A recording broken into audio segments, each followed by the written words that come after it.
Bueno, buenos días a todas con todos. Muy breve para dar el segundo cuento que vamos a trabajar hoy en Narcoduta Jornada de Capacitación y contarles que nos van a estar acompañando tanto el Ministerio Público de Educación como el Ministerio de Seguridad, brindándonos herramientas en relación tanto a la casos de violencia digital por no ser un género, como también todo lo que tiene que ver con cómo ruedas, qué presentar, dónde y cómo hacer la mundial. Así que bueno, sin más, los dejo para que estemos informados. Muchas gracias.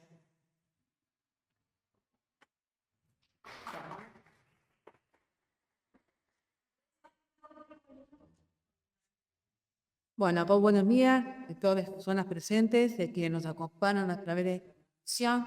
Le damos la bienvenida a este segundo encuentro del ciclo provincial de prevención de las violencias por motivos de género en entornos digitales. Una propuesta de promoción y destinar especialmente equipos y operadores institucionales con el objetivo de fortalecer herramientas conceptuales, jurídicas e institucionales para la prevención, detección, intervención y acompañamiento de violencia de género. Esta actividad se desarrolla en modalidad híbrida, participación especial desde la Victoria, el Ministerio de Igualdad y Derechos Humanos, y en la ciudad de Santa Fe, también en la sede de gobierno, contracción a través de puntos violentos de la provincia y del canal, cambiando hacia el alcance de esta propuesta a todos. Tal como se presentó en el primer encuentro, este ciclo se enmarca en la ley 14.297, una herramienta fundamental para visibilizar, medir y abordar las violencias por motivos de género o de todo, así como para fortalecer las respuestas institucionales frente a una problemática cada vez más presente en la vida cotidiana.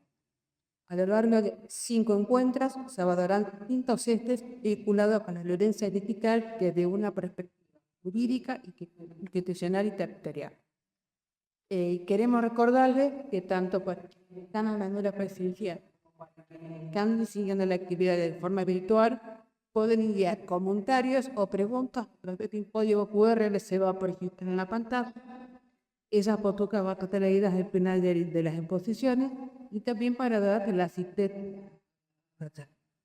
Bueno, para dar comienzo a este panel, el segundo encuentro, ya se encuentra en la mesa Alejandra del Río, fiscal del Ministerio Público de la Acusación, y Marianela Cordones, coordinadora de investigaciones de ciberdelitos sexuales, de mi autoridad Girando Rosario, Ministerio Público de la Acusación, y Pablo Ornés, que tocó padre de poesía antes que de la división de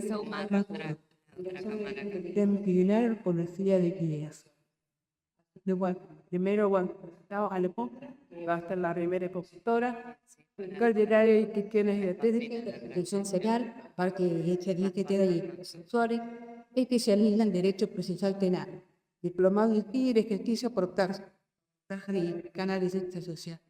Autora de publicaciones vinculadas a PRIVA y delitos sexuales, es jefa de la unidad fiscal social, violencia de género familiar que se pone en la Fiscalía de Penal 1 y fiscal de delitos sexuales en la misma unidad 2017-2024. Bienvenido. Son en muy poca la experiencia judicial que hay aplicando las normas. Pero la ley Olivia, ley nacional 27736, lo que hace es regular conductas, describir conductas que pueden o no constituir delito, pero no configura delitos, no crea figuras penales aisladas. No es como la ley de femicidio que dijo de más en la muerte de un hombre o una mujer como femicidio cuando se dan estas características. Lo que hace es ampliar o modificar, si se quiere, la ley de 485 y regular conductas específicas que le dan un marco delictivo, por ejemplo, bajo el formato de amenaza, formato de coacción, todos tipos penales que ya existen en nuestro Código Penal pueden constituir delito. Ahora, esas mismas acciones, cuando no van acompañadas de los elementos típicos de esos delitos, hoy puse el ejemplo de una cosa que yo acceda a contenido íntimo de una persona y lo publique sin hacer ninguna expresión al respecto, eso no es un delito, pero si yo le digo a la persona del contenido íntimo, si vos no accedes a tal o cual cosa, yo publico esto, eso es una coacción. Entonces, una misma acción, o mejor dicho, una acción similar puede, de qué está rodeada o de qué va acompañada, constituir o no constituir un tipo penal, delito. Las acciones que regula básicamente o las conductas que define son la difusión sin consentimiento de material íntimo, el acceso indebido a cuentas, lo que es el control o la vigilancia digital, todo lo que es acoso, amenazas, discursos de odio, violencia simbólica, entre otros. Y lo importante que tiene la ley Olimpia, además, a comparación de la ley Chachitelesco, que insisto, son leyes que se tienen que analizar en conjunto, no se contradicen, no son polos opuestos, son integrales, se analizan integralmente. Lo que tiene de importante es que además, y también acompañando algo que ya era novedoso con la ley 26.485, es el tema de la habilitación de medidas urgentes y el tipo de medidas que habilita, porque no tendría ningún sentido regular este tipo de conductas con las complejidades que tiene la violencia digital, el mundo tecnológico, si no actualizamos los tipos de medidas que deben pedirse y que acompañen las particularidades de lo que es el mundo tecnológico, la urgencia, el bloqueo de cuentas, digo, medidas bien específicas que sirven para poder neutralizar este tipo de violencia ante una denuncia específica. Si nosotros miramos las medidas preventivas que históricamente tenía la ley 26.485, nos quedamos cortos para poder mitigar los efectos de la violencia digital. Con lo cual, bueno, estas son herramientas claramente de protección y para poder investigar ante una eventual falta o delito. Por otro lado, la ley Olimpia no penaliza la ley Chachitelesco no contiene o no modifica el Código Penal, pero sí tipifica, ahora sí, tipifica conductas que son contravenciones. La diferencia básicamente, que creo que es lo que a muchos los va de alguna manera a desalentar o por ahí no es lo que el común de la gente que vive estas situaciones espera, son las sanciones. No es menos grave, no es más grave. Digo, la gravedad de los hechos, todos los que trabajamos en territorio y con víctimas sabemos que la gravedad está dada por un montón de factores, no por qué tipo de acción en abstracto es cómo impacta, qué nivel de alcance ha tenido para esa persona, qué daño le ha generado. Pero la diferencia entre las conductas que reprime la ley Chachitelesco y las que están reprimidas en el Código Penal es la sanción. Aquí nadie va a ir preso por muchos años por cometer alguna de estas acciones, sino más bien las sanciones que tiene son de multa, arresto, trabajo comunitario, que si lo pensamos también desde el lado de la solución del conflicto, muchas veces si se actúa rápido permite detener la violencia y después este tipo de sanciones también son de alguna manera sanciones que permiten solucionar de manera pacífica el conflicto y que sirven incluso en muchos casos también para la persona que comete el hecho. Dentro de las conductas que tipifica la ley Chachitelesco tenemos varias, tenemos la difusión de contenido sin consentimiento. Acá luego lo voy a retomar a esto porque me parece muy importante el tema de esto, la difusión de imágenes sin consentimiento. De alguna manera, la violencia digital y estas nuevas figuras han venido a reformar o modificar o a poner en crisis el concepto que históricamente tuvimos de consentimiento y más desde un contexto de género, porque como todos aquí deben saber seguramente, el consentimiento en delitos sexuales fue altamente discutido, para configurar distintos hechos de abuso. Y es algo que se ha estudiado muchísimo, sobre todo en esta dicotomía de la resistencia activa de la víctima y la falta de consentimiento, cómo se prueba. Digo, el eje de discusión central en los delitos sexuales es el consentimiento.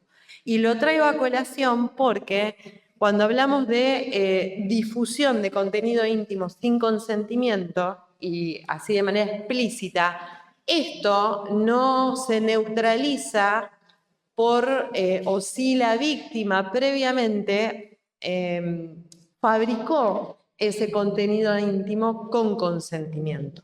¿Se entiende? Y acá entran a jugar un montón de cuestiones que las conocemos mucho, como los estereotipos, el investigar la vida sexual previa de la víctima, etcétera, que digo, pone en crisis de alguna manera esto del consentimiento porque nos lleva a este lugar tan oscuro de invadir a la víctima y de ver qué hizo antes para que esto ocurra. Entonces, digo, esto nos pone un nuevo desafío en mirar lo que es la violencia digital, porque es muy fácil encontrarse un caso donde la víctima produjo material íntimo y quizás con una pareja, después se peleó, después de muchos años, y ahí es donde entran a jugar todos estos preconceptos de por qué lo hiciste, por qué se lo diste, por qué le diste acceso, si vos sabés que después te peleas y esto le pasa a todo el mundo. Entonces digo, una cosa es producir con consentimiento y eso no habilita de ninguna manera a que la otra parte que tuvo acceso pueda discutir. Entonces, yo lo estoy explicando así muy rápidamente, pero digo, me parece un tema bastante central en todo lo que es la violencia digital. Además de la difusión de contenido, el doxing, que implica publicar datos privados, generalmente es con la finalidad de intimidar, puede ser con otras finalidades, nos exige que se pruebe la misma. Lo que es la estigmatización sexual, esto implica exponer o humillar por conducta sexual real o supuesta y básicamente tiene como fin controlar o disciplinar la sexualidad. También tipifica lo que es el ciberacoso o ciberbullying, que implica hostigar, insultar en entornos digitales. Amenazas y sextortion. Acá me voy a detener muy brevemente. Las amenazas no son conductas del Código de Faltas o Contravenciones. Cuando tenemos una amenaza por alguna de las conductas o de las acciones que aquí se configuran, tenemos un delito directamente. Por eso acá, como verán ahí, pusimos amenazar con daño o difundir contenido íntimo o forzar conductas mediante presión digital. La distinción es sutil, pero una me coloca dentro de una falta o contravención, la otra dentro de un delito. Y sí aclararles, porque también hay como una dificultad en comprender que lo que habitualmente conocemos como sextortion no es una extorsión.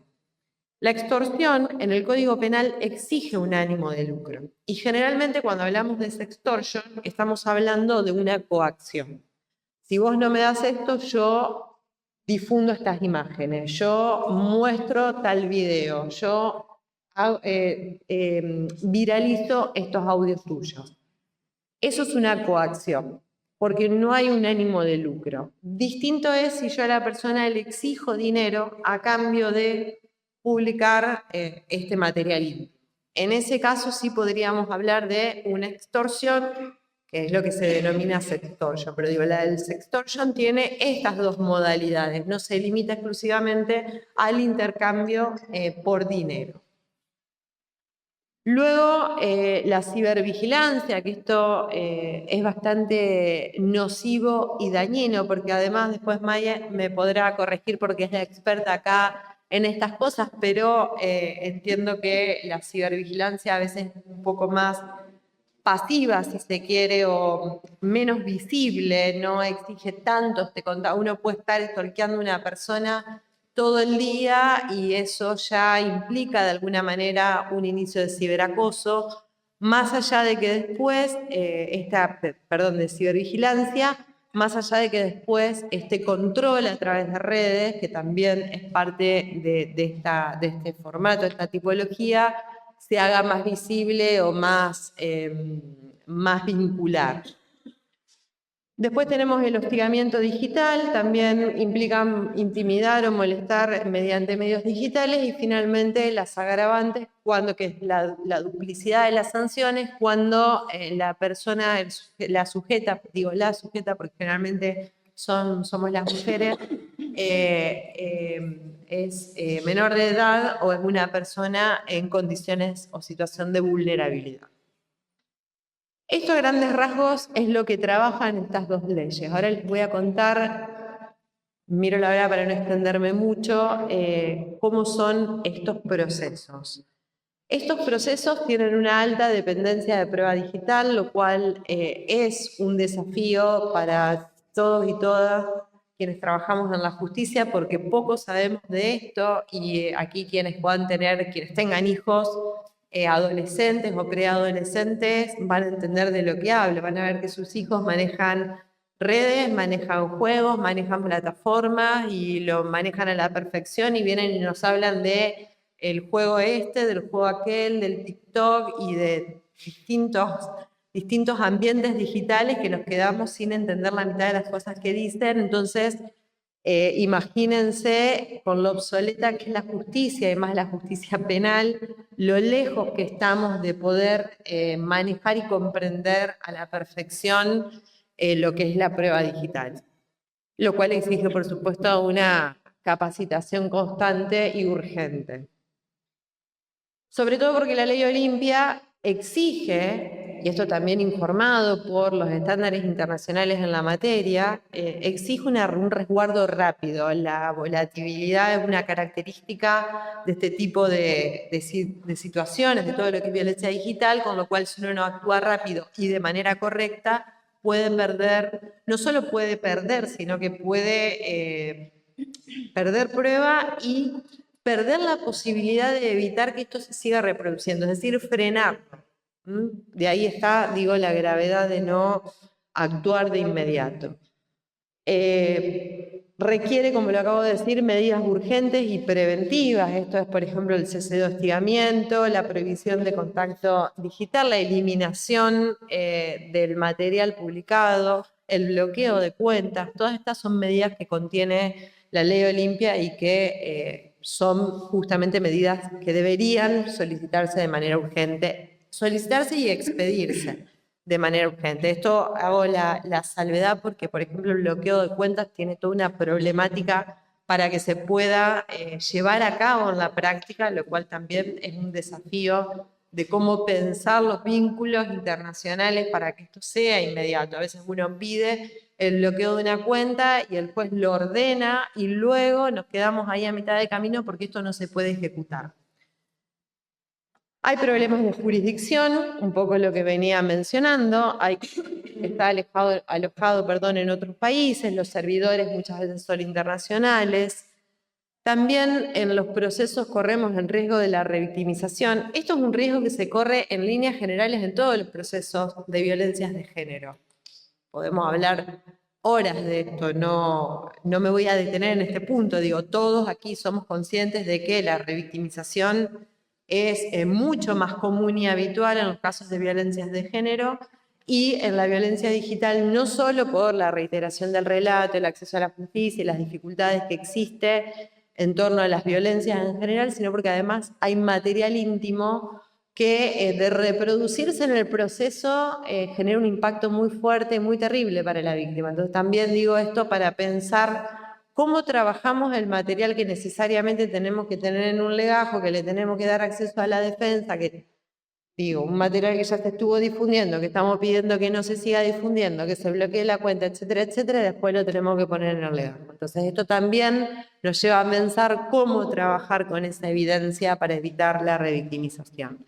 Y bueno, como les expliqué, esto de hoy, volviendo al tema del consentimiento, el cuestionamiento a la víctima, que en muchos casos puede suceder cuando este material fue producido con consentimiento de la víctima. Hay dificultades también para la identificación del agresor, fundamentalmente porque el mundo digital nos permite esto de jugar con el anonimato, de crear perfiles falsos, de buscar servidores en otros lugares, entonces que no tengan acceso rápido a mi sistema, a mi computadora, a mi identidad. Las resoluciones a veces, y esto no quiero que se lea en términos punitivistas, pero digo, a veces las resoluciones de estos casos no son lo que la víctima espera, no están a la altura del daño ocasionado.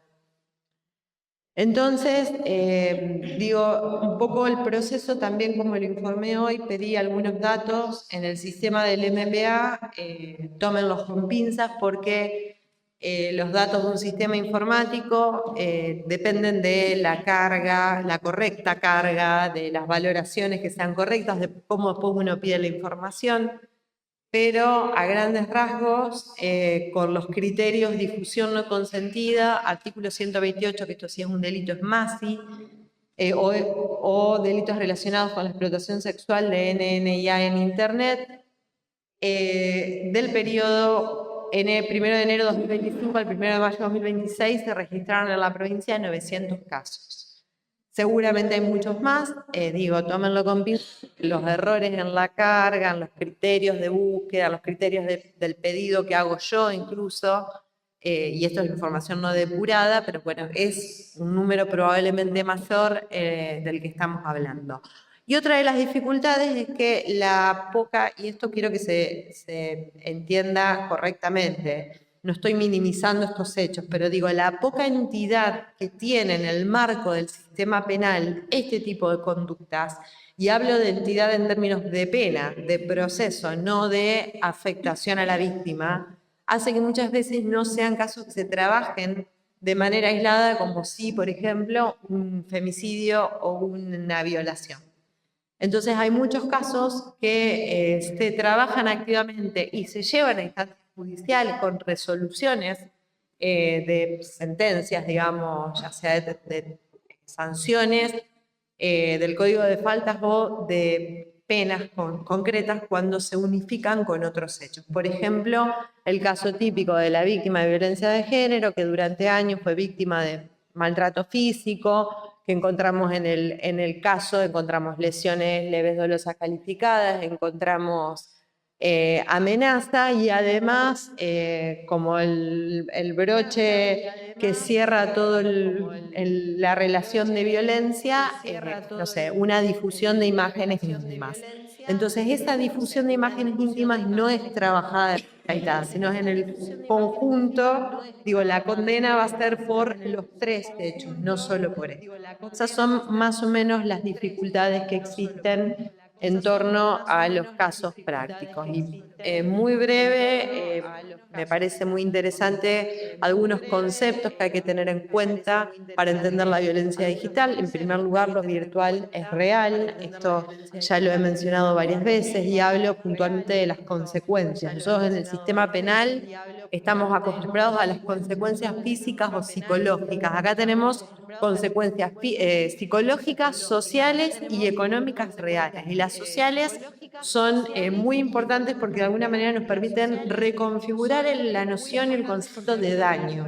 Antes hablábamos de un daño más tangible con ciertas no sé, el informe psicológico que me habla del malestar de la víctima, de cómo está subjetivamente. Hoy yo creo, me animo a decir, corríjame alguien si tiene alguna pauta para poder recrear esto, pero creo que las consecuencias a nivel social son inalcanzables de medir, digamos, son incalculables, esa es la palabra, no son tan tangibles como las consecuencias físicas de una lesión o las consecuencias a veces psicológicas, que más o menos hay psicólogos y psicólogas muy formados y formadas en la materia como para poder establecer, aunque no cuantificar, pero sí establecer cómo está la víctima. Esto, es incalculable porque la difusión no termina nunca, no frena, es 24/7. Entonces me parece que eso es algo muy importante a tener en cuenta. La distancia que hay entre víctimas y agresores también es un factor importante a tener en cuenta en la violencia digital. Bueno, el consentimiento del que ya hablé, que me parece, insisto, central en todo esto, la interseccionalidad, poder analizar de manera interseccional y teniendo en cuenta todas las formas de opresión que existen en estos casos, es también un desafío. Y bueno, me queda que después, si les interesa, algo puedo mencionar, pero había hecho un trabajo bastante interesante de cómo las convenciones más importantes y los fallos importantes de la Corte Interamericana trabajan ciertos conceptos que informan a todo lo que son los delitos sexuales y las violencias de género en general, y cómo estas leyes, de alguna manera, sí, lo digo así rápidamente después y por pasar material de esto, pero sí estas leyes han logrado de alguna manera bajar al terreno estos conceptos tan generales que en otros casos, en lo que es delitos sexuales, sobre todo, lo hemos tenido que trabajar durante por lo menos 5 o 6 años para materializarlo en cuestiones bien concretas. Acá donde la Corte Interamericana ha dicho en campo algodonero, debida diligencia reforzada, tenemos la Ley Olimpia que nos trae medidas concretas, ajustadas a la realidad de lo que es la violencia digital y que deben operar en 24 horas, hay que tener una resolución. Digo, esto es un logro de estas leyes que hay que mirarlo en este sentido. Bueno, ahora le voy a dar espacio a May para que le voy a dar espacio a May para que le voy a dar espacio a May para que Bueno, muchas gracias. Y como decía Ale, un delito o es algo que nunca termina. Y lo pudiéramos asemejar o equiparar a una sensación, podría ser la sensación de aquellos, hace un poquito de tiempo estuve en contacto con unos entrenadores sobre explotación y sobre las víctimas de explotación y cómo era esta consecuencia que ellos vivían, que tenía que ver con que por donde miraran y por donde caminaran en su vida, durante toda su vida, no iban a saber quién los había visto y quién no los había visto. Y la sensación de caminar y andar por la vida sabiendo que alguien te vio y que alguien conoce o que alguien tuvo contacto con materiales que son propios, que son íntimos y que muchas veces son recolectados sin consentimiento y que muchas veces son explotatorios.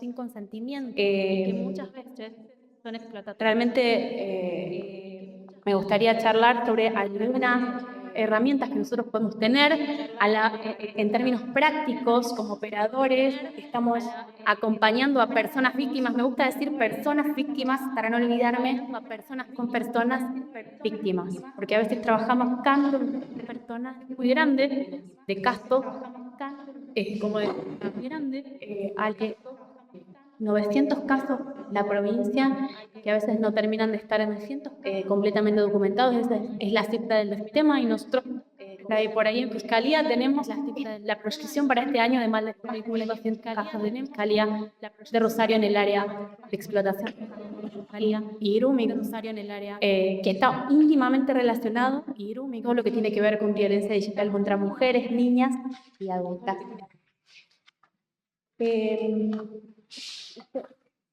Hay un montón de preguntas y respuestas que me gustaría empezar con este. Le quiero agradecer a Pablo.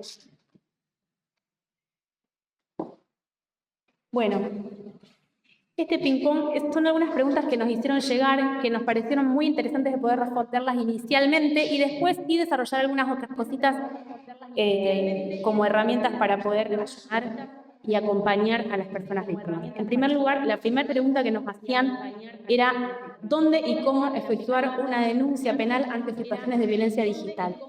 Hay para mí, dos preferidos. En primer lugar, yo siempre insto a que realicen las denuncias a través del sistema IRIS, el sistema de las denuncias del MPA, la página, porque pueden aportar capturas de pantalla, que pueden aportar videos, pueden aportar información, que por ahí cuando nos llega a nosotros, a veces a la Fiscalía impresa desde otro lugar, llega impresa, llega en blanco y negro, llega desde otro lugar, o con menor calidad. Después también la pueden hacer a través de los hilos territoriales de denuncia. ¿Qué es lo importante de recolectar acá? Nosotros acompañamos a una víctima, porque tenemos a alguien a quien queremos ayudar. A muchas veces llega la denuncia y no dice el usuario, no sé, Claudito Nob. Y Claudito Nob hay 600 usuarios así. Cuando vamos a buscar el usuario hay 600 usuarios con el mismo vanity name, se llama, con el mismo nombre, que ese nombre puede ser cambiado. Hay un montón de, quizás, personas con camiseta de News en el perfil. ¿Cómo identificamos? Es muy importante que a la hora de capturar el usuario, abramos la compu, entremos al perfil y capturemos el URL que está arriba. Eso es único e irrepetible, ¿sí? Eso no se puede cambiar. Más allá de que hay otros que pueden tener más experticia y poder recolectar la ID de usuario, pero con que podamos recolectar la URL, a nosotros eso nos sirve. Ya después nosotros vamos a establecer mecanismos tanto de preservación como de solicitud a las empresas prestatarias o a través de plataformas internacionales. ¿Pero qué necesitamos? Necesitamos el insumo, y el insumo lo van a aportar los que denuncian. Esto, el hecho de recolectar mal la información o recolectarla de manera insuficiente, hace que tengamos que llamar una y otra vez a la víctima, a la persona víctima. Y es lo que queremos evitar. En segundo lugar, bueno, ¿qué pasó? Una circunstancia. ¿Qué pasó? ¿Cómo pasó? ¿En qué contexto? ¿Tenías relación anterior? ¿Fui a relación anterior? ¿Te había contactado anteriormente? ¿Empezaste en esta plataforma? ¿Migraste a esta otra plataforma? ¿Cómo empezó? ¿Empezaste en WhatsApp? ¿Pasaron a Instagram? ¿Cómo fue? ¿Empezó, averiguó tu número de teléfono y después averiguó tus redes sociales? ¿Cuáles son las redes sociales tuyas? ¿Cuáles son las redes sociales del agresor o los agresores? ¿Esto se viralizó? ¿En dónde se viralizó? ¿Cuál es la página? ¿Cuándo? ¿Qué fecha? ¿Te acordás? Vamos a buscarlo juntas. ¿Quiénes participaron? ¿Conoces a alguna de las personas? Siguiente pregunta. ¿Qué aspectos importantes tener en cuenta al momento de acompañar o promover una denuncia? Bueno, a un poquito lo que dijimos de recolectar la información, la mejor información posible, una buena práctica. Y en segundo lugar, no borrar la evidencia, no bloquear, no reportar a los usuarios hasta que no tomen contacto con la fiscalía y no continuar en contacto con el agresor. Muchas veces, muchos papás continúan en contacto establecido por sus hijos y eso frustra o podría frustrar el éxito de un proceso penal. Entonces, no bloqueo ni reporto porque se borra la información y porque después no tengo acceso. Las capturas de pantalla no son pruebas. Las capturas de pantalla son un indicio. Hoy, con la inteligencia artificial, con las distintas aplicaciones con las que contamos, es muy sencillo fraguar una captura de pantalla. De hecho, hay aplicaciones y páginas en Internet donde vos podés fraguar una captura de pantalla y al ser una conversación, tranquilamente. Entonces, nosotros por supuesto que partimos de creer en un relato, pero después de ese relato hay que acompañarlo durante todo un proceso que es largo y que va a recibir embates y oposiciones.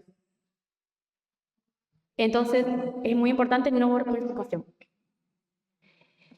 Tercero, ¿qué información conviene relevar del primer momento? Los identificadores, como hablamos recién, cronología, como hablamos recién, entornos colectivos, si esto pasó en un grupo, si esto pasó en una página, y los vectores, que es lo que también hablamos. ¿Qué recaudos deben tener los equipos en la entrevista inicial y en la orientación a la víctima? Lo que también hablamos, extraer datos buenos, de buena calidad. Busquemos el insumo de buena calidad. Busquemos que tenemos un solo tiro y que este tiro lo podamos utilizar, tenemos una sola oportunidad, la podemos utilizar de manera eficiente. Que esta persona no tenga que volver una y otra vez a la fiscalía, o una y otra vez al centro territorial, una y otra vez al centro de asistencia, una y otra vez a la asociación civil, a la escuela, entrevistado un montón de veces, sino que nosotros ya tengamos un checklist, una listita. Le voy a preguntar en estos casos. recabamos la información. Segundo, preservamos la información. Y tercero, acompañar a la víctima en lo que tiene que ver con la autogestión, que después yo voy a hablar de esto. Es una manera de ayudar a la persona víctima en recuperar el control sobre la información que le pertenece. Porque hay mecanismos que nos sirven a nosotros para poder dar de baja contenidos a nivel global y en colaboración con plataformas internacionales. También tenemos mecanismos para solicitar la baja, como decía Ale, la orden del juez, y nosotros somos, quizás en la Argentina decimos, bueno, hay una orden del juez, esto se tiene que cumplir, ¿no? Es así. La realidad es que, si bien tenemos tratados de colaboración, tratados bilaterales en materia penal, esos tratados bilaterales, ¿cómo se ejecutan? Se ejecutan a través de la Cancillería. Yo si, por ejemplo, quiero enviar la orden de bloquear una cuenta a través de Cancillería y hacer ejecutar una orden del juez, lo que voy a tener que hacer es contratar a un traductor público, una apostilla, y todo eso, enviar una solicitud a Cancillería, y Cancillería envíe esta solicitud al juzgado que corresponda por territorialidad y recibir una respuesta muy tardía. Por eso es que existen métodos de cooperación y de colaboración internacional voluntaria. Si bien muchas de las empresas que tienen sede en Estados Unidos están sometidas a regulaciones que tienen que ver con condenas culminatorias, pagos culminatorios, ¿cómo sería? 30. Que serían como astringentes acá, para los que no saben, es una multa por cada día que vos te tardás en cumplir con algo. Es decir, una multa por cada día que ellos se tardan en denunciar, o por cada semana, o si fueron negligentes. Eso opera en Estados Unidos cuando son sometidos a esta ley. Ahora, nosotros necesitamos lograr la cooperación. Eso lo voy a ver más adelante. Y también otra cosa que necesitamos es obtener la información, porque a nosotros lo único que nos importa no es ser amigos de las empresas internacionales, sino que nos den la información. Y esa información es muy difícil de obtener cuando tiene que ver con contenidos de conversaciones. Pero hay una solución espectacular en la que nosotros podemos resolver dos cosas.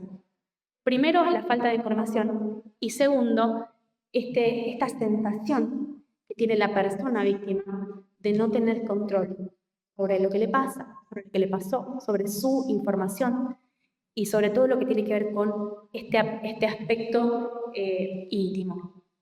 Entonces, la autogestión es ayudar y acompañar a las personas víctimas a que desde su propio usuario puedan realizar la descarga de su información, que en la mayoría de los casos, salvo en WhatsApp, pero en la mayoría de los casos, estoy hablando de Google, estoy hablando de Facebook, de Meta, de todos los productos de Meta, estoy hablando de TikTok, estoy hablando incluso de WhatsApp, van a venir de una manera empaquetada que a mí me va a servir para poder ofrecerlo como evidencia. Y después les voy a contar por qué esto sirve. Bueno, ¿cómo se llevan adelante este tipo de investigaciones? Hablamos de la preservación, primero, la medimos, el rastreo transnacional, nosotros enviamos algunos oficios a plataformas internacionales, ellos por voluntad y por voluntariedad responden en un plazo determinado de tiempo, que es muchísimo menor a que se tuvieran que activar un convenio internacional. Y luego vinculamos a esta persona digital, que no es virtual, es digital, con una persona material, ¿sí? Normalmente logramos hacer esa vinculación a partir de, por ejemplo, WhatsApp. Bueno, ¿quién es el titular de la línea? Pero a la vez en WhatsApp, ¿cuál fue la última vez que se conectó? WhatsApp nos va a informar la última IP, esa IP, ¿a dónde impactó? ¿En qué casa? ¿Hay una casa o es un teléfono celular que tiene IPs dinámicas y que no podemos identificar? Y bueno, veremos. ¿Y cuáles son todas las IP que se conectaron en ese día, esa hora? Y 3.000. ¿Alguna de estas coincide con este titular? ¿Alguna de estas coincide con esta zona? Es un trabajo hormiga. Bueno, hasta acá se entiende, yo entendiendo confusa. ¿Cuáles son los principales desafíos que presentan estas investigaciones? Lo que dijimos, volatilidad, la paradoja de la privacidad, que tiene que ver con que hoy tenemos los mensajes bombita, tenemos los mensajes de los efímeros, modos efímeros, y esto hace que algunas herramientas de las que nosotros disponemos no visibilicen o no visualicen el contenido. Nosotros contamos con una herramienta que se llama Espejo Chubut.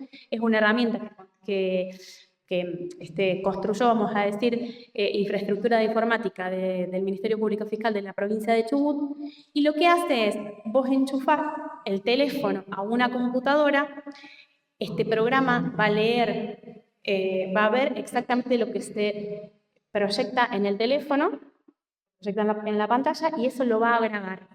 Esta grabación no es como cualquier grabación, lo que va a hacer es, una vez que vos termines de ver todo, que grabó un video y hacer las capturas de pantalla que a vos te interesan, va a empaquetar todo en una carpeta, le va a realizar un cálculo de hash. El hash es un algoritmo alfanumérico, como una huella digital única, un ADN única, irrepetible, y esto garantiza la indemnidad de la información. Ahí tenemos nosotros una evidencia que nos sirve.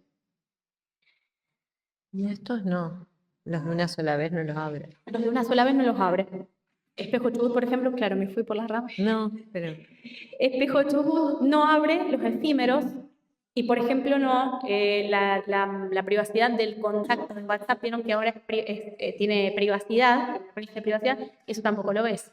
Entonces tenés que ir a la libreta de contactos, capturar el contacto, volver, capturar la contactación. Pero este sirve, por ejemplo, para estados de WhatsApp, que se pierden en 24 horas. Para historias de Instagram, que se pierden. Entonces, están públicas y vos necesitas colectar esa información, porque quizás esa información se perdió, alguien tiene una captura de pantalla, no es lo mismo, pero vos tenés un espejo Chubut realizado ahí, entonces eso tiene validez para llevarlo de material, llegado el caso.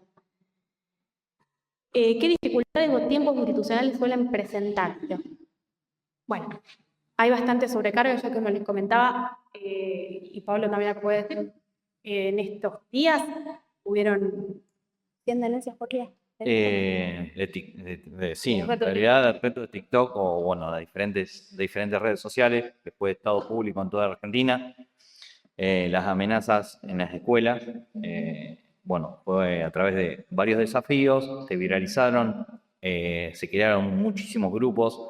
Estamos en etapa de investigación. ¿Cuántos anoticiamientos tenían? Anoticiamiento por día en Rosario estaban hablando de por lo menos 40, 60 escuelas por día. Solamente Rosario. Estamos hablando a nivel provincial, creo que no tengo los números reales, estamos hablando de más de 100 por día. 100 por día. Nosotros tenemos una proyección en lo que es explotación infantil de más de 1.200, 1.500 casos.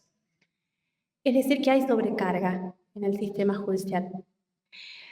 También dependemos externamente de las prestatarias, dependemos de las transnacionales, si nos quieren responder a tiempo y forma. Muchas veces no responden, tardan algunas semanas.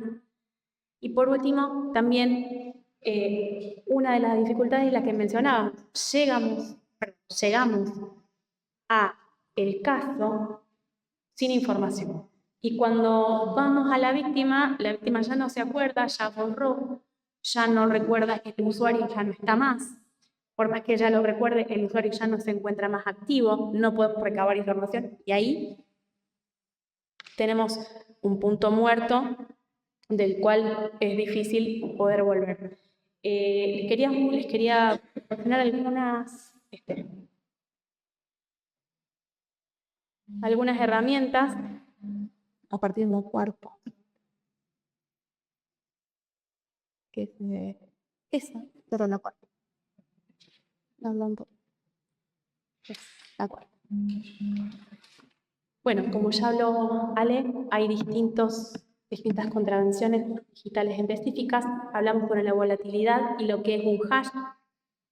Es eso, una huella digital única y irrepetible que empaqueta, que identifica un archivo o una carpeta que va a servir a vos y me va a servir a mí para recuperar la información. ¿Cómo le podemos ayudar a las personas víctimas a recuperar un poco el control? Enseñándoles a hacer autodescargas. Google tiene una función que se llama Google Takeout. Esto te permite llevarte todo toda tu información en Google. Se descarga de manera empaquetada y se puede ofrecer. Apple tiene lo mismo, tiene cada uno de estos links, cada uno de estos... Yo después, si quieren, yo los voy a... Perfecto. Estos links son habilitados. WhatsApp, descargas la información de tu cuenta y por otro lado, descargar los chats. Los chats no se descargan de manera empaquetada, ahí sí lo que vas a tener que hacer es no borrar la información y cuando estén en la fiscalía, hacen la exportación, hacen un ANTA, hashean y resguardan. Facebook también, Instagram también, ¿cómo hago para encontrar una copia de la información? Twitter, o ex, mejor dicho, TikTok y muchas otras. Acá está lo que les comenté sobre la herramienta forense de esa. Y otra herramienta que a mí me parece muy interesante es cuando ya ocurrió la discusión no consentida, cuando ya ocurrió el acto explotatorio y se difunde, hay dos herramientas. Una se llama Stop NC. Esta herramienta es para mujeres mayores de 18 años. Es un trámite muy simple, se ingresa a la plataforma, se hace una serie de preguntas, sos mayor, sos menor de 18 años, hay desnudos, parciales, totales, esto estuvo en línea, ya se vio, no se vio. Vos vas respondiendo, acompañando. Después te pide que subas si vos tenés las imágenes. Y acá quiero hacer una salvedad especial. Hay distintos tipos de... No pasa nada. Hay distintos tipos de hashes. Hay un hash que es binario y hay un hash que es por ADN de hashes, por cadena de ADN de hashes. El hash binario no puede ser alterado, pero el hash que funciona por cadena de ADN de hashes va a reconocer similitudes. Y acá está la importancia de que aunque vos sería lo mejor que tengas la imagen original, a veces no la tenés, pero tenés capturas de pantalla. Y ahí es cuando entra el problema, pero a la vez el ADN de ellos. Bueno, la idea lo iba a hablar después, pero no viene para que lo entiendan. Esto es algo muy técnico, es más que nada la parte informática, como estuvieron hablando, es tan importante para nosotros, tanto la Fiscalía como para la Policía de Investigaciones, para reconocer esa evidencia.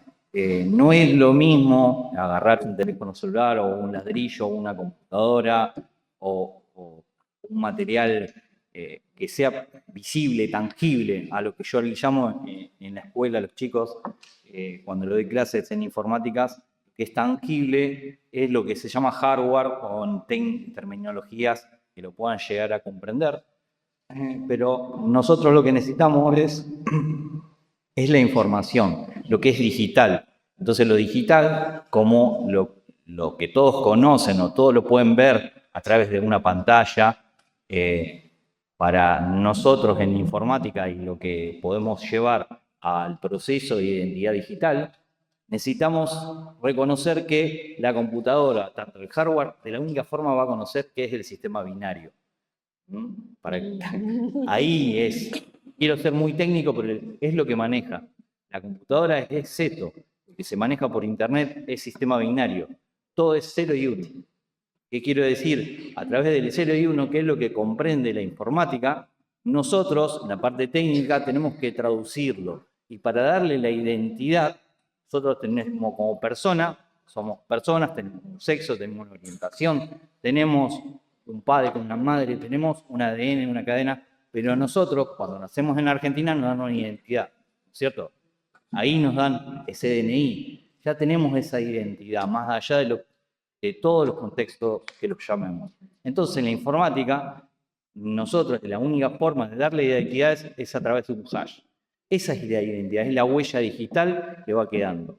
Cuando ella habla de parcial, imagínense que en una foto, lo que es una cadena de ceros y unos, se le da a un parcial esa identidad. Eso es lo que se busca en lo que es la parte del ADN hash. Entonces, Gracias, Pablo. Bueno, más claro es decirle, es parcial, pero no por eso es desechable. Es una tecnología revolucionaria porque en otro momento no lo hubiera podido utilizar. Y volviendo a lo que tiene que ver con mayores o menores de 18 años, hay otra herramienta que se llama Take It Down, que es de Missing Children, de la ONG, el Centro Nacional de Niños Extraviados y Explotados, y que también nos permite a nosotros. Vamos a abrir el otro, por favor. Les voy a mostrar las empresas asociadas. Cuando ustedes submiten estas imágenes, está el protocolo de violencia digital común. Cuando ustedes submiten estas imágenes no se suben, solamente se hashean. Y se hashean de manera binaria y se hashean de la forma del ADN de hashes. Se llama hash DNA. Entonces, lo que va a hacer el sistema asociado es buscar. No, La misma. no, Sí, que minimizar este poder, pero protocolo de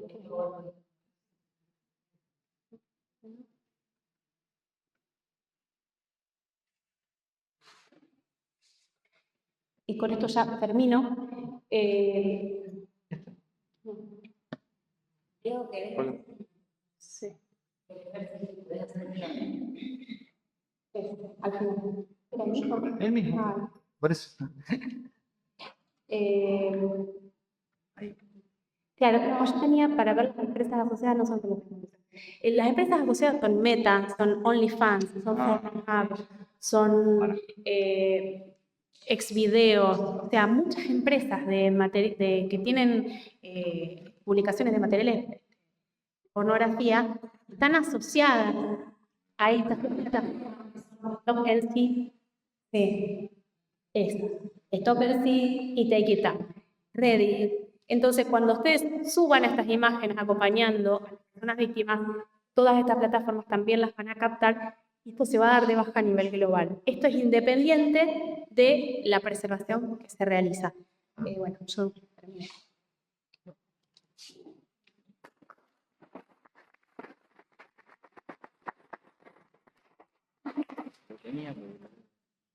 Gracias, Pablo. dejamos lugar a ello. Bueno, muchas gracias a María Elena y a Alejandro. Estamos Anaí Olivera, el subcomisaria.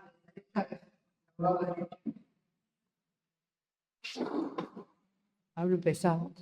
Digo, rango de producción. Bueno, entonces, en primer lugar, tenemos a Beret Chávez, actualmente director provincial de investigación criminal en la gestión provincial 2015-2019, viconsagada, tiene luego subsecretario de investigación criminal. Desde 2019 y 2024 fue director regional del organismo de investigaciones perteneciente al MPA, teniendo a cargo la sede de Rafael Remontista, y en los años 2023-2024 el armado y puesta en funcionamiento de la sede de Venado. Bueno, bienvenido. Muchas gracias, buenos días a todos, gracias por la invitación y permitirnos ser parte de este encuentro que realmente es muy importante. Seguramente en algunos temas seamos algo reiterativo, lo que pusieron las representantes del MPA, pero creo que vale la pena que sigamos hablando de algunos conceptos, los remarquemos, porque creo que tanto nosotros como adultos y la representación que vamos a tener en los distintos espacios en los cuales vamos a intervenir, colegios, clubes, instituciones del barrio, creo que tanto nosotros como adultos, como nuestros niños, niñas y adolescentes, tenemos que aprender a cruzar la calle. Porque estos entornos digitales donde hoy es tan fácil acceder a la tecnología, de hecho casi es un nivelador social, tener un smartphone nos permite conectarnos con nuestros pares, no solo de nuestra comunidad, de nuestra localidad, sino podemos interactuar con gente de cualquier parte del mundo. pero nadie nos va explicando, nadie nos explica cuando nos compramos un teléfono, cuando compramos una computadora, cuáles son los peligros que acarrea interactuar con la tecnología. Todo lo bueno que tiene el uso de la tecnología muchas veces nos termina jugando en contra cuando no sabemos cómo utilizarlo. Por eso yo voy a hablar muy poco, porque quienes verdaderamente saben de esto son las personas que están acá a mi izquierda. Pero la verdad que esto es algo que ya habló la doctora cuando dice, lo digital no es virtual. Y esto es algo que es necesario comprenderlo e internalizarlo, porque es muy probable, seguramente no vamos a ver cuando nos vienen a hacer viene alguien y nos dice, profe, seño, me pasó esto, está circulando una foto mía por WhatsApp, pensamos, bueno, qué sé yo, no hay sangre, no hay una lastimadura, no vemos, un poco ¿no? A lo que dijo recién Pablo, no vemos lo tangible, decir, che, no veo la sangre, entonces no es tan grave, no. Lo grave puede ser incluso mucho más grave que una herida que se produce en estos hechos. Porque cuando hablamos de los daños, ¿no? que se causan, cuesta muchas veces a nosotros ponernos en ese lugar. Muchas veces también vamos a estar con esto de, bueno, es una foto que está circulando en internet. Si va en el club, en la pileta, también te ve en bikini. No es lo mismo. Entonces también nosotros tenemos que entender de que no es lo mismo. Y eso es lo que tenemos que, en este sentido, ¿no? de hacer las cosas, nosotros ponernos frío a la hora de actuar. Primero tenemos que tener en cuenta a la víctima, lo repitió varias veces nuestras precedentes en la palabra. Tenemos que empezar a protegiendo a la víctima, pero también tenemos que ser fríos para actuar. ¿Por qué? Porque también nos fueron hablando varias veces. En todo este entorno digital, la volatilidad de la información, del dato, que después se va a construir en una información, que después se va a construir en una evidencia, que después van a tener los fiscales una prueba para poder para ser presentada en un juicio, hay que construirlo, hay que trabajarlo bien, entonces nosotros debemos trabajar bien eso. Yo acá en esto insisto, y por eso los chicos van a hablar, es evitar esos errores no forzados, trabajar con la cabeza fría para poder intervenir bien. Porque hay un tema, después lo vamos a ver, pero hay un tema interesante, lo plantearon, como digo anteriormente, que la ley Olimpia lo que viene a darnos es la integralidad de la protección, el resguardo de la evidencia y del acceso a la justicia, o cómo debe trabajar la justicia. Tiene que ser algo tomado en conjunto, porque no nos va a alcanzar con contener a la víctima, pero desatender toda la evidencia que uno puede recolectar. No nos va a alcanzar, mucho menos nos va a alcanzar con saber resguardar toda esa evidencia digital, pero a la víctima dejarla, como hasta hace 2 años atrás pasaba en la provincia, dejarla de lado. Entonces no nos sirve tener la prueba y tener la víctima tirada. Y por otro lado, no nos va a servir resguardar la integridad de la persona que se acerca a nosotros para comentarnos lo que nos pasó. No nos va a servir haber hecho un adecuado resguardo de las evidencias, de la información que le vamos a aportar a la Fiscalía, si después todo esto lo vamos a llevar con mucho retraso a noticiamiento de la Fiscalía. Entonces, esta integralidad que habla la ley realmente es lo que tenemos que aprovechar nosotros. Y acá yo creo que esto también es algo importante que tenemos que tener en cuenta, ¿no? No tenemos que ser expertos en tecnología. Ahora después los chicos lo van a hablar. Tenemos que saber qué hacer y sobre todo qué no hacer. A veces es más importante saber qué no hacer que qué hacer, porque de esa manera nos damos tiempo a poder intervenir rápidamente con aquellas personas, nos vamos hasta la sede policial, hasta la sede de la PDI, a Fiscalía, donde nos van a poder guiar y nos van a poder decir cómo continuamos. Entonces, por eso digo, a veces es importante, o lo más importante en el actuar correcto, es saber qué es lo que no hay que hacer. Otro tema que tenemos que tener muy en cuenta nosotros. Nadie les va a pedir a ustedes, docentes, preceptores, profes en los colegios, en los clubes, nadie le va a pedir que supla la labor policial, nadie le va a pedir que supla la labor investigativa, nadie le va a pedir mucho menos que se pongan en el rol de fiscales y obviamente nadie le va a pedir que juzguen y dicten sentencia de que fue fulanito el que difundió esta imagen, fue fulanito el que hizo tal o cual cosa. Eso no es tarea nuestra, eso es algo que tiene que quedar muy en claro, no podemos ocupar otros roles. Tenemos que hacer que nuestro accionar sirva de la forma correcta para que quienes están en estos lugares de responsabilidad que tienen, y es mucha y es grande, puedan hacerlo en forma correcta, que va a ser realmente el objetivo que vamos a tener todos.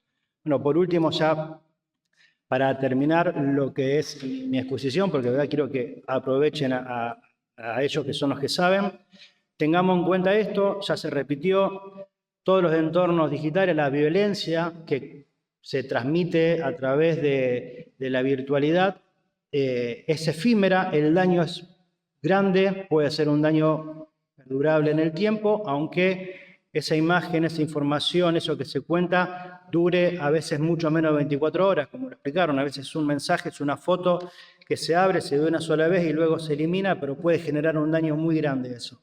Entonces nosotros tenemos que, vuelvo con esto, actuar de la manera correcta, que es sobre todo sabiendo qué no hacer, qué es lo importante de no hacer, acompañar siempre a la víctima y bueno, y repito, aunque parezca redundante, nadie nos pide que nos pongamos en un rol que no nos corresponde, nadie nos pide que seamos policías ni que seamos fiscales, sí que estemos al lado de la víctima, que la acompañemos y que vamos a resguardar la evidencia. Así que bueno, le dejo la palabra acá a los chicos.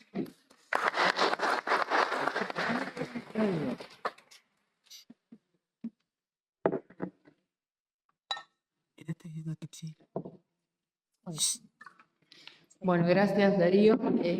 Presentamos entonces hasta ahí Salvador Rivera, licenciada en Trabajo Social, mediadora, es directora provincial de género de la Policía del Ministerio de Seguridad de Santa Fe y actualmente parte del equipo interdisciplinario del Departamento de Prevención y Asistencia de la Agencia de Investigaciones sobre Trata de Personas y Violencia de Género de la PDI.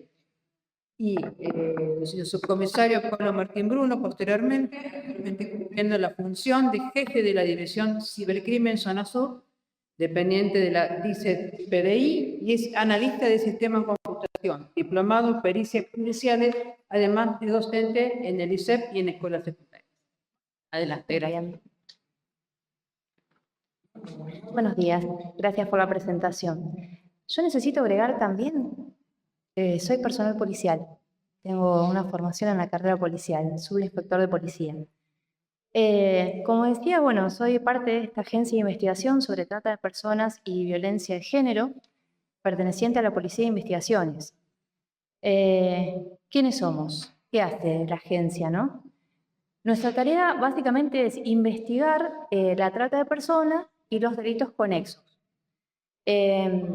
También intervenimos ante delitos que tienen que ver en contexto de violencia de género, en delitos que tienen que ver con abuso sexual en todas las tipificaciones, ¿sí?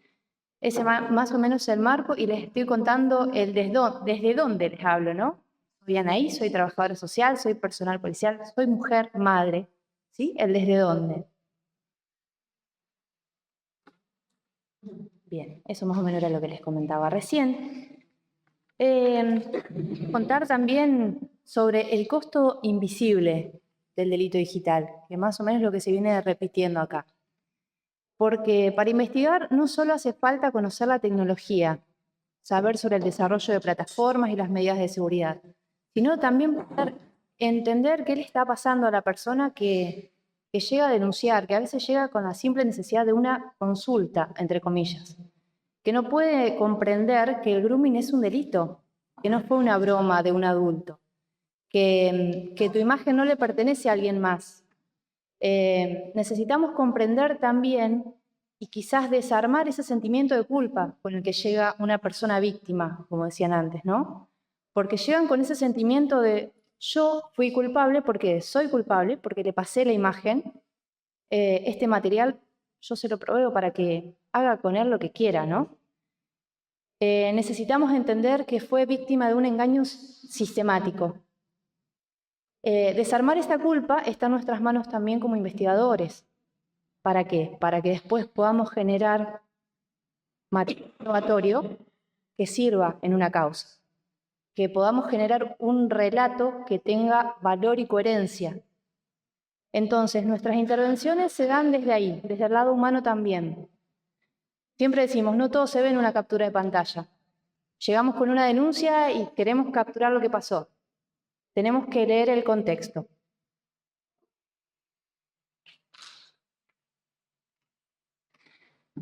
Bien, detrás de la violencia digital y del grooming hay marcas, como decíamos, siempre son reales, en la salud mental, en el cuerpo y sobre todo en los vínculos. Nuestro trabajo, lógicamente, es investigar sin revictimizar y para eso debemos conocer qué pasa. Acá vamos a mencionar algunos indicadores que probablemente decimos, bueno, ¿qué lectura hacemos de esa persona que llega? Se nos presenta una víctima con ansiedad constante, insomnio, pesadillas. Podemos tener desórdenes de alimentación, de sueño, ¿no? Tienen miedo a perder el celular o a recibir notificaciones. Muchas veces llegan a una pericia y no quieren dejarnos el elemento, ¿no? Tenemos que negociar. Pero este negociar implica explicar qué hay detrás de esa pericia y que lo va a trabajar personal idóneo y que eso no va a ser difundido en medios ni en redes. ¿Por qué? Porque la persona llega con miedo, con vergüenza, entonces tenemos que acompañar y desde ahí dar la palabra desde dónde hacemos la intervención. Bien, a mediano y largo plazo, si no hay una intervención concreta con estas víctimas, se pueden presentar situaciones de culpa crónica, como decíamos, y autodesprecio. Yo le seguí el juego, es mi culpa, ¿sí? Y esto nos pesa, ¿no? Es una mochila que después si no lo trabajamos, esa mochila nadie nos la saca, nadie nos quita el peso. Pérdida de confianza en cualquier vínculo. Después, a la larga, no podemos sostener una relación afectiva, ni confiar en un amigo. Ideación autolítica y autolesiones, que lamentablemente también tenemos que decir que son muchos los casos que estamos viendo, es muy frecuente en adolescentes que no tienen las herramientas para poder manejar el estrés, para poder manejar el miedo, ¿sí? Y lo más triste, la normalización del abuso digital. Es decir, bueno, es el juego que me toca jugar, esto es lo que tengo que hacer y no puedo salir de ahí. Bien. Anticiparnos, bien, para mí creo que es dentro de la agencia el mayor desafío que tenemos, ¿no? Yo soy de la década del 80, ¿no? Tengo en este momento 43 años. Y nosotros siempre pensamos, bueno, estos chicos son nativos digitales, nuestros jóvenes la tienen re clara, ellos ya saben todo, conocen las plataformas, ¿sí? Damos por sentado de que tienen ciertos límites sabidos, ¿sí? Saben qué hacer y qué no. Pero la verdad es que la ciudadanía digital también se aprende y se enseña, que la ciudadanía digital se construye entre todos. Bien, anticiparnos, dejar de ser reactivos. Nosotros reaccionamos cuando nos llega una denuncia. Yo, como mamá, cuando veo que está en una plataforma y alguien que no conozco le habla, ¿sí? Reacciono ante eso que está pasando. Pero necesito empezar a trabajar esto de la proactividad, desde la prevención, no hay otra. Esta prevención nosotros la planteamos generalmente desde el diálogo. También debo decir que el diálogo no soluciona todo, pero sin el diálogo no vamos a ir a ningún lado. Porque no es solamente poner en palabras y pedir disculpas cuando hice la difusión de una imagen o creé un sticker o un meme. No, reparamos. pero el diálogo no puede solucionar todo lo que hicimos. Bien. Desde el departamento, bueno, ahí les cuento más o menos los números, no son mucho lo mío, la verdad. Pero esto es una estadística que tenemos en lo que va de este año dentro del departamento. Un recorrido y con intervenciones respecto a capacitaciones. Un total de 2.032 asistentes. De ellos, 1.611 son docentes y estudiantes. O sea que hay una problemática que se reconoce desde el territorio, ¿no? Entonces nos solicitan que llevemos este tema para poder debatirlo en conjunto. Bien, las charlas que llevamos son desde violencia digital, grooming, ciudadanía, huellas, vínculos saludables y muchas otras. Hash, por ejemplo, ¿sí? Como decían, ¿sí? Que sí, lógicamente, y también para personal policial. Estas charlas se dan tanto para civiles como para personal policial. Bien. Es muy importante eso, más que nada capacitar a todo el personal. Yo, por lo menos en cuanto a mi departamento donde yo trabajo, desde hace 2013 estoy trabajando en pericias informáticas o en el ámbito de lo que es recolección de evidencia digital. Voy tratando de capacitar a lo largo de tanto fiscalía, tanto sea personal policial u otras instancias, para que comprendan cuál es la dinámica y hay que ayornarnos a lo que es la evidencia digital y tratarlo como evidencia digital, porque no es lo mismo agarrar el agua en un vaso o agarrarlos en la mano. Se nos pierde mucha información. Es algo contundente, entonces por eso hay que darle una identidad a algo que es, lo expliqué hace un ratito, ese 0 y 1 hay que darle una identidad a través de un cálculo matemático, que eso se le llama el hash. Entonces, tiene una particularidad y un proceso. Es un proceso tan simple que a veces nos complicamos, pensamos que es difícil y es un cálculo matemático que lo realiza la computadora o con un acceso hasta ahora y lo pueden subir online. Hoy tranquilamente de cualquier plataforma se puede acceder. Es lo que vamos a ir tratando. Bien, perfecto, vamos por ahí.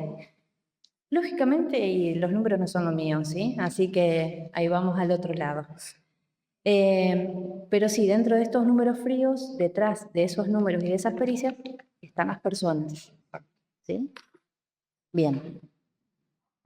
Les quiero contar algo. ¿Qué pasa cuando dejamos un ratito las pantallas? Y acá sí, ya desde la experiencia del trabajo que tenemos con el departamento.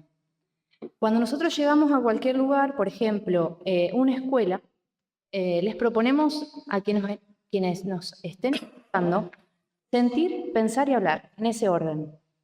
Ese sentir, pensar y hablar, siempre desde el respeto, y generamos algo que nosotros, quienes estuvieron por ahí, dicen el ATR, ¿sí? Ante todo respeto, lo proponemos y nos entienden, y también nosotros nos traemos mucho, no solamente vamos a contar qué es lo que está pasando, no vamos a dar el marco de un delito, les vamos a relatar de qué se trata, sino que generamos un crecimiento a partir de eso.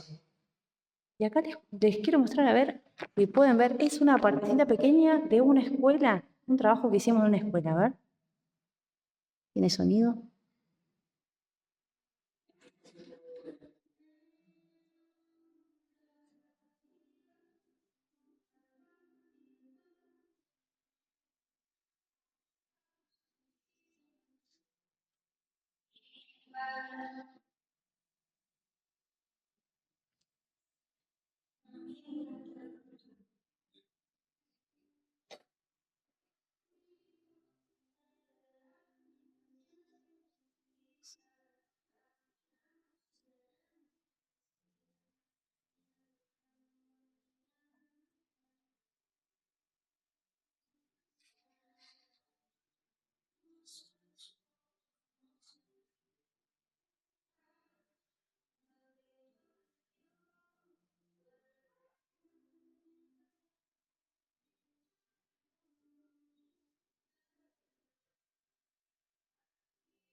Bien. Un minuto nomás, ¿sí? Teníamos muchos otros papelitos, un montón de historias y un montón de personas atrás de esos papelitos. Cuando nosotros llegamos nos encontramos con jóvenes, con adolescentes que decimos, uy, no nos escuchan, cuánto ruido, cuánto bullicio. Están en la pantalla, están adentro del teléfono. La verdad que no.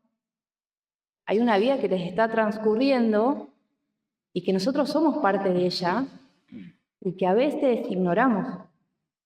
Sí, tenemos que adaptar el lenguaje, conocer más, entrar a lo tecnológico y es muy difícil.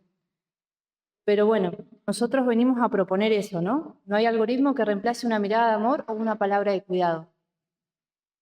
No perdamos la humanidad, no perdamos la humanidad. Excelente. Muchas gracias.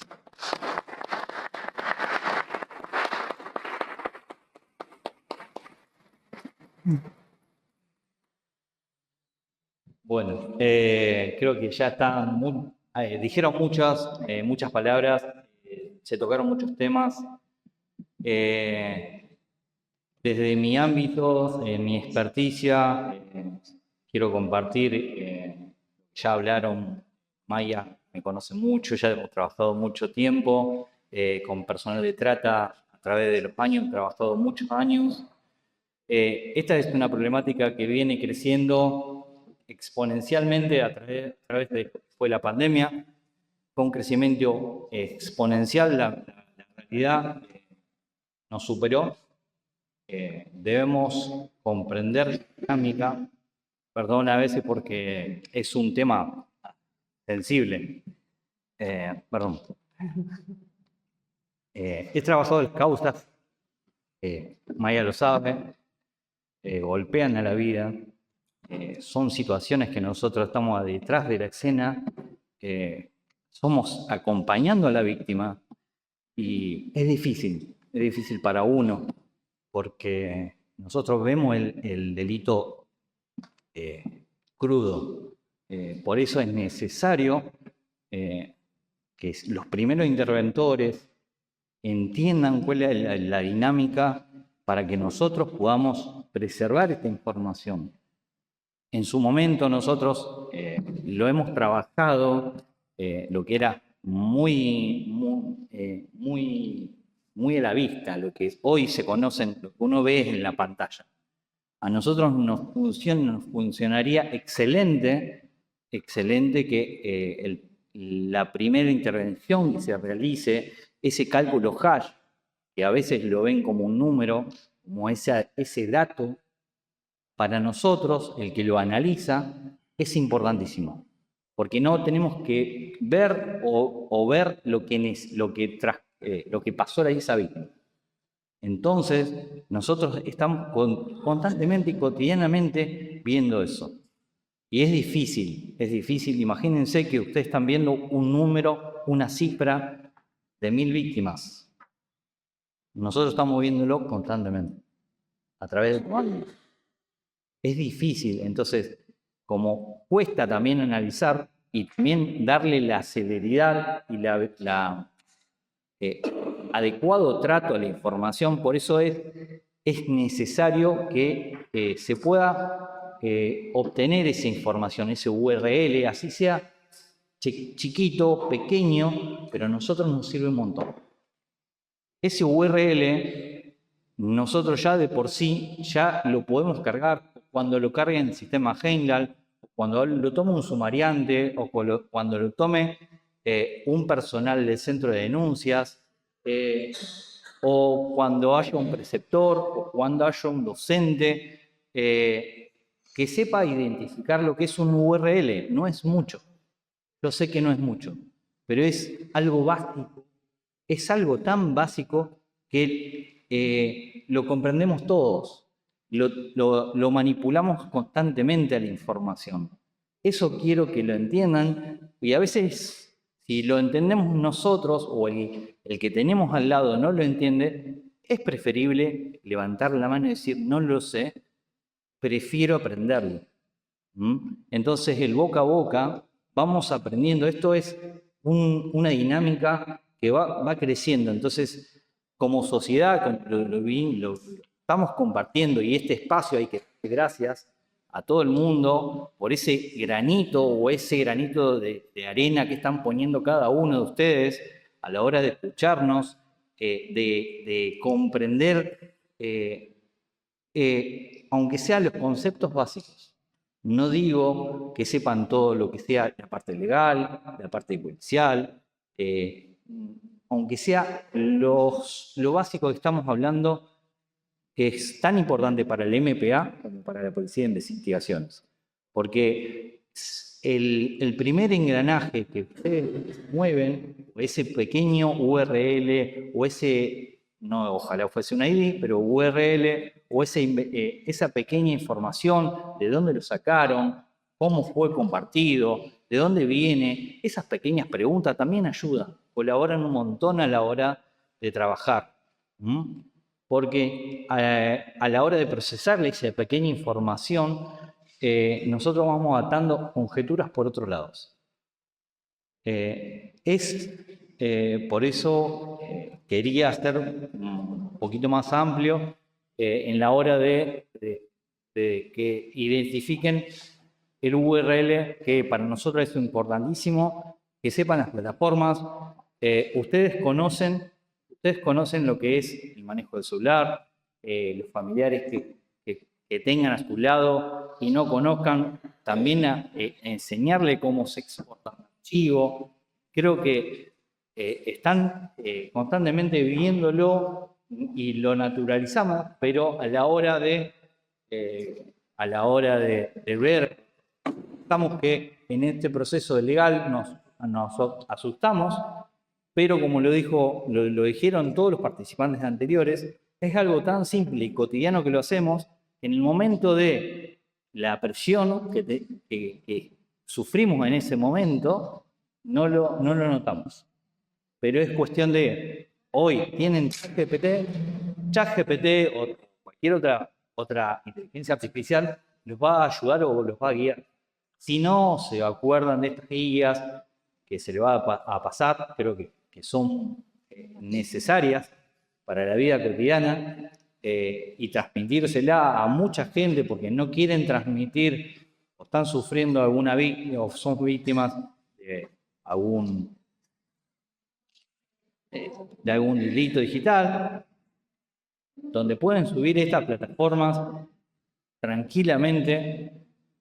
Si son menores de edad, obviamente están circulando, pueden hackear la información a través de estas páginas y no hace falta que lo viralicen. Entonces, estas son las plataformas que están anexadas, ¿sí?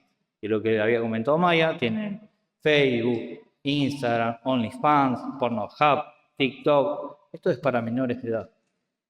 Entonces, cuando se le da la identidad digital a esa imagen que subieron, nosotros dentro de investigaciones, más allá de que está esta ONG que envía los reportes donde esas imágenes se viralizaron, y bueno, hay un trasfondo donde hubo la semana pasada el allanamiento de Luz Infancia 6, Aliados por la Infancia. Sí. Me confundo porque son muchos. Y la realidad es buscar a esos predadores sexuales. Totalmente existen y van a seguir existiendo. Hay que combatirlos. Y es una dinámica que estamos constantemente combatiendo desde el Ministerio de Justicia y Seguridad.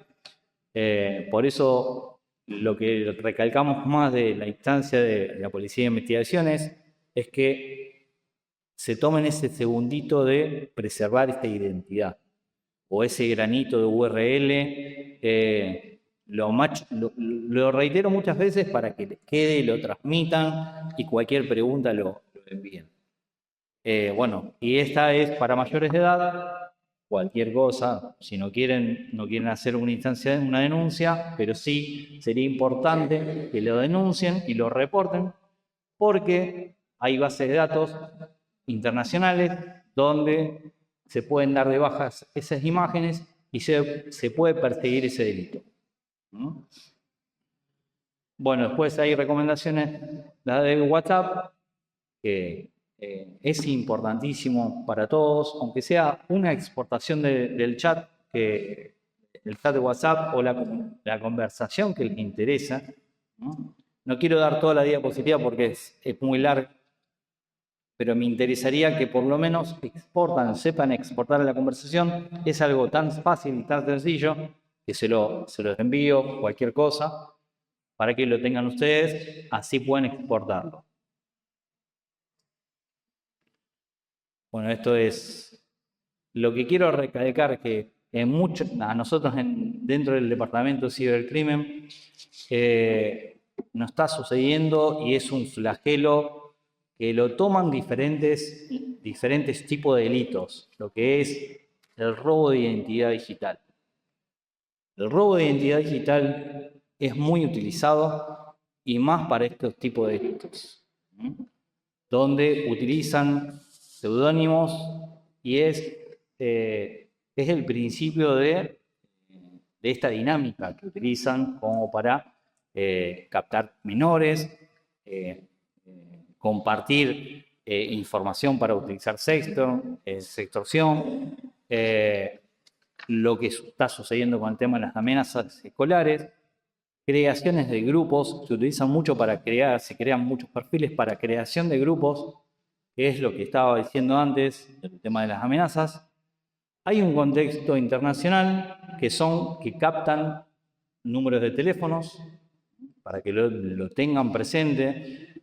Cuando tengan ustedes hijos, revisen los teléfonos celulares. Hay que concientizar a los menores el uso de esos teléfonos celulares, porque se crean grupos y a veces lo toman como juego y se piensan que son chicos y otros grupos.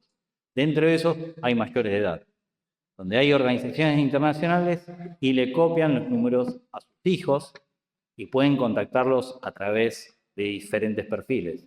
Por eso es necesario concientizar a la sociedad de esta problemática que está sucediendo, donde el delincuente o el predador sexual está atrás de esto y utiliza la tecnología como una herramienta para poder aprovecharse de esto. Entonces, nosotros nos tenemos que educar y concientizar de que es una problemática, pero con la concientización creo que es una herramienta fundamental para prevenir estos tipos de delitos.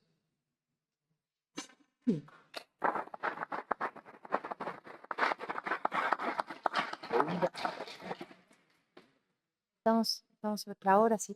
Sí. ¿Ahora? Si quieren preguntar. Sí. Tenemos un pequeño pintito y algunos problemitas técnicos, así que vamos a privilegiar las cosas por ahí de que tienen nada que plantear. Y después vamos a encontrar alguna y si alguien acá tiene algún comentario, pregunta.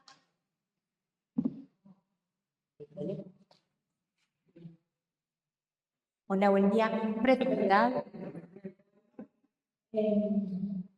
Quería consultarle, porque la niña había puesto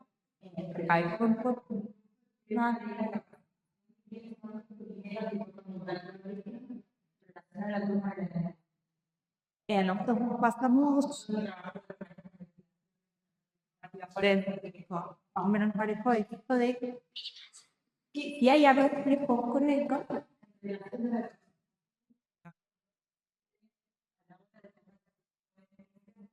la preservación de los perfiles, no varias, porque a nosotros nos pasa una estafa, frío, que ya vienen después de haber pasado iguales que no se le hizo esta primera preservación. Y me toca, recuerdo por un ejemplo en el OI, que los según oficios, 6 meses después para como verdad. Hay unos proyectos dando vuelta por parte de la defensoría, pero hay acciones concretas en esta capacitación. Miro por operadores que toman contacto con la hora de denuncia en la preservación de la evidencia. Bien. Sí. ¿Cómo que ¿Creen que lo leo? Yo no tengo problemas. Sí, bueno, Sole, yo te puedo contar desde nuestro ámbito. Nosotros, por ejemplo, en delitos o en temática de trata de personas, siempre nos llaman o desde diferentes lugares y sobre todo dentro de algunas instituciones donde hay rotación del personal. Porque suponemos que, ya hablamos con operadores de los centros de denuncias el año pasado, y sí, pero lógicamente hubo una rotación, entonces necesitamos reforzar. Y no solo por la rotación, sino por las actualizaciones y por los nuevos protocolos. Necesitamos estar en contacto. Así que desde nuestro lado siempre es a demanda y generalmente vamos con informáticos que sostienen todo esto, ¿no? Con los expertos en la materia y de acuerdo al lugar donde nos solicitan, llevamos la información que nos piden. ¿Sí? No sé si por ahí, Darío. Después había... Sí, no, más que nada para aclarar, el año pasado se hicieron unas capacitaciones para el centro de denuncias, que asistí, una acá en Santa Fe y la otra sí se realizó en Rosario, donde más o menos hice esta proyección o esta diapositiva para darle el puntapié de cómo tomar una denuncia, de poder identificarla. Sé que es bastante problemático para el que va a tomar la denuncia. El que tiene que tomar la denuncia tiene que tomarte esos 5 o 10 minutos de tranquilidad, porque es el que tiene que llevar las riendas de la toma a la hora de tomar la denuncia. Hay que estar en condiciones para este tipo de problemáticas, porque imagínense que la víctima va a estar negada, ¿no? Va a tratar de ocultar información. Entonces, si hay que ponerse en lugar a veces del rol de la víctima, sé que es bastante tedioso porque a veces recargamos con lo que es la vida cotidiana, entonces tenemos que aprender a separar la vida cotidiana. Entonces, si la víctima está sufriendo diferentes tipos de delitos, tanto sea estafa o una causa de grooming o un abuso, hay que saber comprender que tiene sus tiempos y sus momentos a la hora de tomar la denuncia. Eso es lo principal a tomar la denuncia. Piensen que esa persona está vulnerada, ¿no? Está negada a muchas cosas, está negada a compartir información de qué le pasó. Lo hablo tanto en estafas, porque me pasa mucho con el tema de las estafas, que la persona se siente también ultrajada. Imagínense que le están sacando la información. Cuando hablo de estafas digitales, no estafas comunes. Estafas digitales es cuando acceden a información personal de esa persona, le robaron cuentas, ¿no? Entonces obtuvieron información de esa persona. Entonces esa persona se siente vulnerada. De la vida. Exacto. Eso se asemeja mucho al tipo de delito de abuso. Entonces, la víctima está en las mismas condiciones. Si ustedes lo ven o están primeros interventores, lo van a notar a este patrón. Entonces, ese es el patrón de que van a anotarlo siempre a la hora de entrevistarlo.